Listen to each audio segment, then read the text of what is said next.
주시는 하나님의 말씀은 구약성경 요엘 2장 28절에서 32절입니다. 그 후에 내가 내 영을 만민에게 부어주리니 너희 자녀들이 장래일을 말할 것이며 너희 늙은이는 꿈을 꾸며 너희 젊은이는 이상을 볼 것이며 그때 내가 또 내 영을 남종과 여종에게 부어줄 것이며 내가 이적을 하늘과 땅에 베풀리니 곧 피와 불과 연기 기둥이라. 여호와의 크고 두려운 날이 이르기 전에 해가 어두워지고 달이 핏빛같이 변하려니와 누구든지 여호와의 이름을 부르는 자는 구원을 얻으리니 이는 나 여호와의 말대로 시온산과 예루살렘에서 피할 자가 있을 것이며 남은 자 중에 나 여호와의 부름을 받을 자가 있을 것임이니라. 아멘.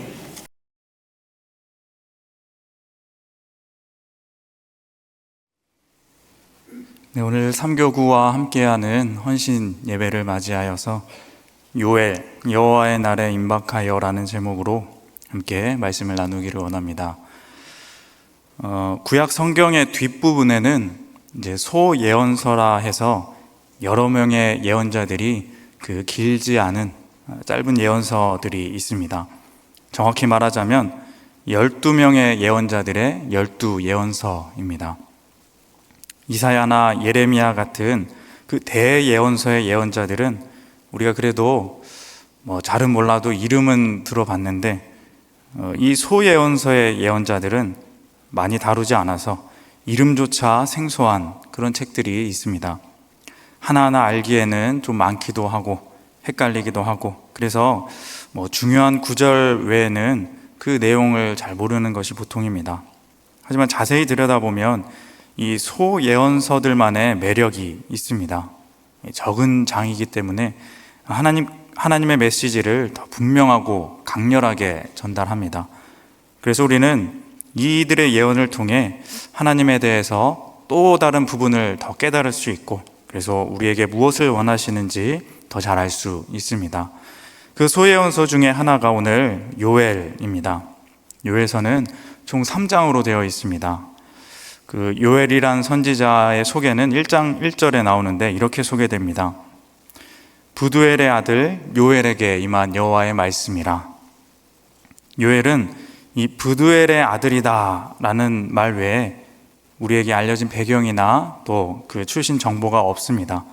하지만 요엘서 중간중간에 그 포로 귀환 이후에 지어진 성전이나 성벽을 언급하는 것으로 보아서 느헤미야 성벽이 재건된 이후 주전 4세기경쯤에 활동한 예언자라 할 수 있습니다. 요엘서의 주제는 여호와의 날입니다. 여호와의 날이 임박했음을 알리고 회개를 촉구하며 또 기대와 소망을 나타내는 것이 요엘서의 전체적인 흐름입니다. 우리가 잘 아는 말씀은 오늘 우리가 읽은 본문 성령의 임하심에 대한 말씀입니다. 오늘 28절 말씀입니다. 그 후에 내가 내 영을 만민에게 부어주리니 너희 자녀들이 장래일을 말할 것이며 너희 늙은이는 꿈을 꾸며 너희 젊은이는 이상을 볼 것이며. 많이 들어본 말씀이죠. 찬양으로도 우리가 많이 부르는 그래서 익숙한 그런 구절입니다. 하나님이 보내신 하나님의 영, 성령이 임하면 이렇게 된다. 자녀들이 예언하게 되고 장래일을 말하게 되고 이런 식으로 변하게 될 거다 하는 것입니다. 신약의 사도행전에서 오순절에 성령님이 강림하셨을 때 베드로가 그 기도하는 광경을 보고 이 요엘서의 이 구절을 떠올립니다. 사도행전 2장 16절 17절입니다. 이는 곧 선지자 요엘을 통하여 말씀하신 것이니 일러스되 하나님이 말씀하시기를 말세에 내가 내 영을 모든 육체에 부어주리니 너희의 자녀들은 예언할 것이요 너희 젊은이들은 환상을 보고 너희의 늙은이들은 꿈을 꾸리라. 비슷하지만 조금 다릅니다. 이렇게 성령 강림에 대해서 예언하고 또 나중에 그 실현된 모습을 우리가 구약과 신약 두 개를 비교하면서 볼 수 있습니다. 그래서 성경을 조금 아는 사람들은 이 요엘 선지자는 성령 강림을 예언한 선지자다라고는 알고 있습니다. 하지만 그 성령 강림이 어떻게 나오게 됐는지 그 과정을 아시는 분은 그렇게 많지 않는 것 같습니다. 그래서 오늘 이 시간을 통해서 이 요엘 선지자가 성령 강림을 예언하기까지의 그 과정 알아보고 또 그에게 말씀하신 하나님의 온전한 뜻을 한번 찾아보기를 원합니다. 먼저 다시 한번 말씀드리면 요엘서의 주제는 여호와의 날이라 했습니다. 요엘서에서 가장 처음에 이 여호와의 날에 대한 그 이전 징조가 있었습니다. 그것이 뭐냐면 바로 자연재해입니다. 요엘 1장 4절 말씀입니다. 팥중이가 남긴 것을 메뚜기가 먹고 메뚜기가 남긴 것을 느치가 먹고 느치가 남긴 것을 황충이 먹었도다. 즉 이것도 다 곤충들의 이야기가 나오는데 메뚜기 떼나 황충 떼 등 이런 곤충으로 인한 피해가 있었고 그 재해를 요엘이 보았던 것입니다. 요엘 선지자가 살던 그 고대에는 이러한 곤충떼에 의한 피해가 상당히 많이 있었다 전해집니다. 재앙 같은 극심한 피해를 입었던 적이 있었다는 기록도 있습니다. 그러한 자연재해를 경험하며 이 요엘 선지자는 무엇을 떠올리냐면 여호와의 날을 떠올립니다. 사실 오늘날에도 우리에게는 여러 가지 자연재해들이 주변에 있습니다. 큰 산불이라든지 지진이라든지 홍수라든지 우리 인간의 힘으로 어떻게 할 수 없는 하늘의 재해. 얼마 전에도 우리나라에 큰 비가 오지 않으면 꺼질 것 같지 않던 그 맹렬한 불길이 온 산을 뒤덮었던 적이 있었죠. 인류 역사를 봐도 수많은 자연재해들이 있었다는 것을 알게 됩니다. 자연재해는 우선은 우리에게 그 희생당한 사람들에 대한 안타까움을 느끼게 하지만 또 한 가지는 인간의 참 나약함을 느끼게 만듭니다. 아무리 인간이 날고 긴다 하고 뛰어나다 하여도 이 한순간에 닥친 불가항력적인 재해는 우리의 삶을 속절없이 망가뜨릴 수 있다는 것입니다. 우리가 무슨 책이나 TV 드라마나 연속극을 보다 보면 그럴 때가 있습니다. 이야기가 잘 진행되다가 멀쩡하던 사람이 갑자기 병에 걸려서 죽어버리는, 그리고 갑자기 교통사고를 당한다거나 하는 그런 전혀 개연성이 없는 사건들이 툭 튀어나와가지고 이야기의 흐름을 이상해지게 만드는 경우, 그렇게 되면 사람들은 그 드라마 작가를 막 뭐라고 합니다. 이게 말이 되는 소리냐, 이게 갑자기 왜 이렇게 되냐 하는 그런 이야기들 많이 들어보셨죠. 전혀 말이 안 된다. 그런데 사실 자연재해라는 것은 그런 것들보다 더 심하게 말이 안 됩니다. 이 자연재해는 정말 재앙처럼 갑자기 닥쳐서 우리의 삶을 뒤흔들어 놓습니다. 그럴 때 세상 사람들은 그저 멍하니 그 사태를 바라보며 안타까움과 무기력함을 느끼게 됩니다. 하지만 세상은 그렇지만 하나님의 사람은 그때 다른 것을 바라봅니다. 이 모든 것을 다스리시는 하나님을 바라보고 긍휼을 간구하는 것입니다. 요엘은 그렇게 그 재해를 바라보며 하나님을 떠올렸습니다. 그리고 놀라운 사실을 알게 됩니다. 이 재해의 징조를 통해 여호와의 날이 가까웠음을 알게 되는 것입니다. 1장 15절 말씀입니다. 슬프다 그 날이여, 여호와의 날이 가까웠나니 곧 멸망같이 전능자에게로부터 이르리로다. 이 땅의 모든 자연재해가 하나님의 징조라 이렇게 말할 수는 없지만 이 징조는 조금 특별했습니다. 후손에게 알리고 또 알려야 할 만큼 강렬했습니다. 징조의 뜻은 여호와 하나님의 심판의 날이었습니다. 메뚜기 떼가 이스라엘에 쳐들어와서 그 땅을 황폐케 한 것처럼 이방 나라의 군대를 보내셔서 이스라엘을 완전히 멸망시킬 강한 심판이, 전능자에게로부터 오는 그 심판이 이제 곧 임하게 된다는 것입니다. 분명한 사실은 여호와의 날은 심판의 날이며, 그리고 요엘은 그 심판의 날을 선포하는 예언자였습니다. 요엘은 그 심판의 여호와의 날을 알게 되었을 뿐만 아니라 이제 그것이 임박했음을 알았습니다. 그래서 경고의 메시지를 던집니다. 2장으로 와서 2장 1절 말씀입니다. 시온에서 나팔을 불며 나의 거룩한 산에서 경고의 소리를 질러 이 땅 주민들로 다 떨게 할지니 이는 여호와의 날이 이르게 됨이니라. 이제 임박하였으니. 임박한 진노의 날을 선포하며 그날이 얼마나 무섭고 두려운 날인지 사람들에게 알리고 또 경고합니다. 그리고 이제 그날이 오기 전에 백성들이 해야 할 일을 알려줍니다. 이 심판이 임박했으니 여호와께로 돌아와라 하는 것입니다. 2장 12절 말씀입니다. 여호와의 말씀에 너희는 이제라도 금식하고 울며 애통하고 마음을 다하여 내게로 돌아오라 하셨나니, 하나님이 이제라도, 늦지 않았으니 이제라도 금식하고 울며 내게로 돌아오라 라고 말씀하시는 것입니다. 그래서 요엘이 다시 말합니다. 13절입니다. 너희는 옷을 찢지 말고 마음을 찢고 너희 하나님 여호와께로 돌아올지어다. 그는 은혜로우시며 자비로우시며 노하기를 더디하시며 인애가 크시사 뜻을 돌이켜 재앙을 내리지 아니하시나니. 옷을 찢지 말고 너의 마음을 찢어라 라는 말이 나오는데, 옷을 찢는다는 것은 우리의 외형의 어떤 모습을, 보여지는 모습을 의미합니다. 겉으로만 예배하는 척, 겉으로만 하나님께 회개하는 척 하고 형식적으로 마음 없이 하나님께 그렇게 나아가는 것이 아니라 진실함으로 마음을 찢으며 회개하고 그 고통과 참회함으로 하나님께 나아가야 한다. 우리의 회개는 그런 회개여야 한다라는 것입니다.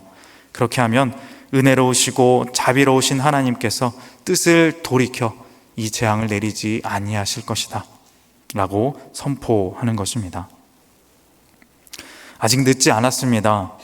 징조가 보였을 때, 하나님이 이렇게 미리 알려주셨을 때 회개하면 됩니다. 아직 기회가 있습니다. 자, 그럼 이 요엘 선지자가 이렇게 사람들에게 외쳤는데 사람들이 어떻게 하였을까요? 이 말씀을 듣고 어떻게 반응하였을까요? 참된 예언자의 말을 듣고 그냥 무시했을까요? 아니면 돌이켜 회개했을까요? 2장 15절 말씀을 봅니다. 너희는 시온에서 나팔을 불어 거룩한 금식일을 정하고 성회를 소집하라. 결과적으로 이들은 그 말씀을 듣고 돌이켰습니다. 구체적인 실천 방안을 세우고 이제 명령합니다. 17절 말씀입니다. 여호와를 섬기는 제사장들은 낭실과 제단 사이에서 울며 이르기를 여호와여 주의 백성을 불쌍히 여기소서, 주의 기업을 욕되게 하여 나라들로 그들을 관할하지 못하게 하옵소서. 어찌하여 이방인으로 그들의 하나님이 어디 있느냐 말하게 하겠나이까 할지어다. 이렇게 선포하고 정말 그들이 그렇게 행하며 회개하고 돌아옵니다. 그리고 이렇게 회개하는 백성에게 하나님은 그 심판의 뜻을 돌이키십니다. 18절 19절 말씀입니다. 그때에 여호와께서 자기의 땅을 극진히 사랑하시어 그의 백성을 불쌍히 여기실 것이라. 여호와께서 그들에게 응답하여 이르시기를 내가 너희에게 곡식과 새 포도주와 기름을 주리니 너희가 이로 말미암아 흡족하리라. 내가 다시는 너희가 나라들 가운데에서 욕을 당하지 않게 할 것이며. 하나님이 극적으로 회복하게 하실 것임을 선포하십니다. 그리고 이제 그 하나님의 행하심을 찬양하는 구절이 나옵니다. 21절입니다. 땅이여 두려워하지 말고 기뻐하며 즐거워할지어다. 여호와께서 큰 일을 행하셨음이로다. 아멘. 요나서에서 요나가 그 니느웨에게 향한 니느웨의 멸망을 선포하고 그 나라 백성들이 이제 그 말씀을 듣고 모두 다 죄를 뒤집어 쓰고 회개했을 때 하나님이 뜻을 돌이키고 재앙을 내리지 아니하신 것처럼 이 요엘의 시대에도 하나님이 먼저 징조를 보이고 심판을 예고하셨지만 그 경고에 응답하여 진심으로 회개한 이스라엘 백성들에게 하나님은 심판의 뜻을 돌이키셨습니다. 그리고 하나님이 도구로 사용하여서 이스라엘을 치게 하려고 했던 그 이방 나라들을 도리어 심문하시고 심판하십니다. 이제 3장 1절 2절 말씀입니다. 보라, 그날 곧 내가 유다와 예루살렘 가운데에서 사로잡힌 자를 돌아오게 할 그때에 내가 만국을 모아 데리고 여호사밧 골짜기에 내려가서 내 백성 곧 내 기업인 이스라엘을 위하여 거기에서 그들을 심문하리니 이는 그들이 이스라엘을 나라들 가운데 흩어버리고 나의 땅을 나누었으며. 이스라엘을 흩어버리고 괴롭힌 그 이방 나라들을 하나님이 모아서 심문하시고 심판하신다 하십니다. 그리고 이스라엘에게 복을 주시고 영원한 약속, 영원히 있을 것이란 약속을 해 주십니다. 그 말씀이 이방의 심판과 이스라엘을 향한 소망과 회복의 말씀이 바로 요엘 3장의 내용이라 할 수 있습니다. 이렇게 전체적인 내용을 봤는데 요약해보자면 요엘서는 반전의 책입니다. 처음에 징조가 나타나서 이스라엘을 심판하시겠다, 그 형식과 외식으로 물든 이스라엘을 외부의 군대를 몰아와서 멸망시키겠다 하셨지만 하나님께로 돌아와라, 다시 돌아오라 하는 그 말씀에 진심으로 회개하고 돌아온 백성들에게 그 심판을 내리지 아니하시고 오히려 그를 치려고 했던 열방을 심판하시고 이스라엘에게 소망을 주시는 것으로 이 전체적인 이야기가 마무리되는 것입니다.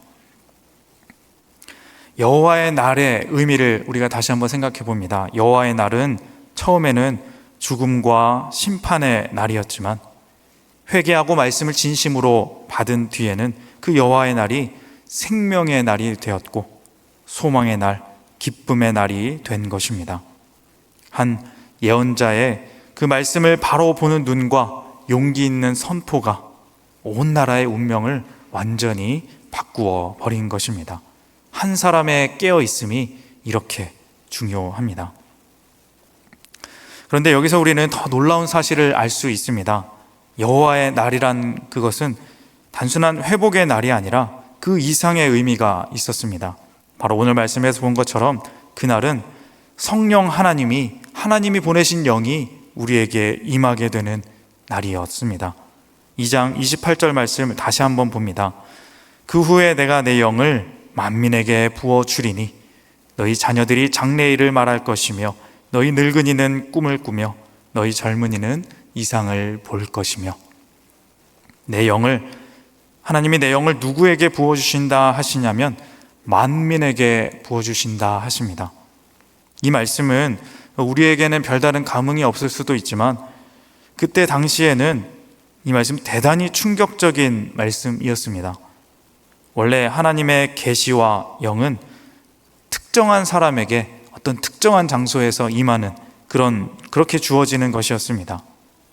예를 들자면 모세 같은 사람, 다윗 같은 왕, 또는 사무엘이나 이사야, 예레미야 같은 특정한 선지자에게 특별하게 임하는 것이었습니다. 요엘도 그런 선지자였습니다. 그런데 이제 오게 될 그 날이 지나면 하나님의 영이 만민에게 임하게 된다는 것입니다. 누구나 계시를 받고 누구나 예언할 수 있는 만인 예언자론입니다. 신약의 베드로는 우리에게 만인 제사장 개념을 선포했죠. 하지만 요엘은 이미 그보다 한 500년 정도 앞서서 만인 예언자를 외쳤습니다. 차별 없이 누구나 환상을 보고 누구나 예언을 하는 것입니다. 누구나 하나님의 말씀을 이제는 직접 들을 수 있게 된 것입니다. 이 사실이 우리에게 주는 의미는 큽니다. 특히 요엘서에서 지금 우리가 함께 지금까지 본 요엘의 예언자로서의 행적과 함께 본다면 큰 의미가 있습니다. 요엘은 먼저 징조를 보았습니다. 자연재해 같은 그 세상의 현상들을 통해 하나님의 뜻을 깨닫습니다. 세상 사람들이 볼 수 없었던 그 심판을 깨닫고 또 그들에게 그 심판의 말씀을 전했습니다. 그러자 그들이 어떻게 되었나요? 변화되었습니다. 돌이켜 하나님께로 돌아와서 진심으로 회개했습니다. 요엘의 예언의 능력은 단순히 징조를 이해하고 선포하는 데 그치지 않았습니다. 요엘의 예언은 사람들을, 이 세상을 변화시키는 능력이 있었습니다. 하나님의 계시를 받은 자, 계시의 영을 받은 자는 그 하나님이 계획하신 그 날에 이 세상을, 이 모든 사람들을 변화시킬 능력이 있다 하는 것입니다. 예전에는 그 능력이 특정한 선지자들에게만 있었지만, 그런데 이제 하나님이 말씀하시는 겁니다. 그 후에는 내가 내 영을 만민에게 부어 주리니. 예수님이 승천하시고 오순절에 성령이 강림하시고 이제 우리 믿는 모두에게 성령 하나님이 임하셨습니다. 그러면 어떻게 되는 건가요? 그것은 우리가 이제 단순히 하나님의 말씀을 깨닫고 그 징조를 깨닫고 계시를 아는 것을 넘어서 이제 그것을 세상에 선포했을 때 세상을 변화시킬 능력을 가지게 되었다는 것, 그것을 말해주고 있는 것입니다. 어떤 특정한 사람이, 특정한 목사님이, 어떤 위대한 목사님의 영성 있는 말씀만이 그런 능력이 있는 것이 아니라 어떤 기도 많이 하시는 기도원의 권사님만이 그런 능력을 사용하시는 것이 아니라 우리 모두에게, 우리 자녀들과 청년들과 노인들에게, 남녀노소 모두에게, 그리고 부족한 지금의 나에게도 주어졌다는 것입니다. 여러분, 우리의 기도에, 내가 하는 기도에 자신감을 가지시기 바랍니다. 확신을 가지시기 바랍니다. 우리의 기도에는 능력이 있습니다. 세상을 변화시키고 사람을 변화시킬 만한 충분한 능력이 우리의 기도에 있다는 것입니다. 성령 하나님을 의지하고 그분을 의지하여 드리는 기도에는 분명히 우리가 생각지도 못하는 엄청난 능력이 있습니다. 그 사실을 믿고 기도하시기 바랍니다. 하지만 여기서 우리가 알아야 할 것은 이것이 모두에게 주어졌지만 모두에게 주어졌다고 해서 모두가 사용할 수 있는 것은 아닙니다. 오늘 본문 31절 32절을 봅니다. 여호와의 크고 두려운 날이 이르기 전에 해가 어두워지고 달이 핏빛같이 변하려니와 누구든지 여호와의 이름을 부르는 자는 구원을 얻으리니 남은 자 중에 나 여호와의 부름을 받을 자가 있을 것임이니라. 누구든지 여호와의 이름을 부르는 자, 그가 구원을 얻고 또 남은 자가 되어서 하나님의 부름을 받는다 하시는 것입니다. 이 남은 자들에 의해서 이 하나님의 역사가, 구원의 역사가 이루어지는 것입니다. 우리가 이 부름받은 자가 되어야 합니다. 우리가 마음을 찢고 진실함으로 하나님 앞에 나아가면 이제 그 백성이 된다면, 회복된 백성이 되면 그 후에 하나님께서 우리에게 이 하나님의 영을 부어 줄 것이고 부름을 받고 이제 능력 있는 그 예언자의 역할을 감당할 수 있다는 것입니다. 징조가 있습니다. 좀 전에 읽은 31절에 해가 어두워지고 달이 핏빛같이 변하는 여호와의 날에 대한 징조가 있을 때 남은 자들은 그것을 깨닫고 선포하는 자들입니다. 그것이 하나님으로부터 온 것임을 바로 알고 세상이 여호와의 이름을 부르고 돌아서도록 그들을 돌아서게 하는 능력이 그들에게 있다 하는 것입니다. 이들로 인하여서 세상이 변화하고 이 땅이 하나님의 나라로 변화하는 것입니다. 그렇다면 그 징조가 무엇일까요? 우리가 깨달을 그 징조는 어떻게 우리가 알게 될 것인가요? 특히 오늘을 살아가는 우리에게, 현대를 살아가는 우리에게 징조는 어떻게 우리가 알 수 있을까요? 그 방법을 예수님에게서 배워봅니다. 예수님도 그 임박한 그날에 대한 징조를 말씀하십니다.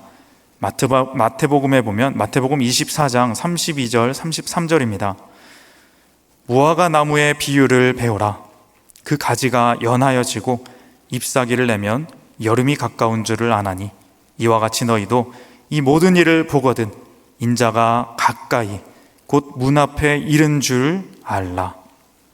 인자가 가까이 곧 문 앞에 이른 때 임박한 그 날의 징조를 예수님은 어디에서 찾으라 하시냐면 무화과 나무에서 찾으라 하십니다.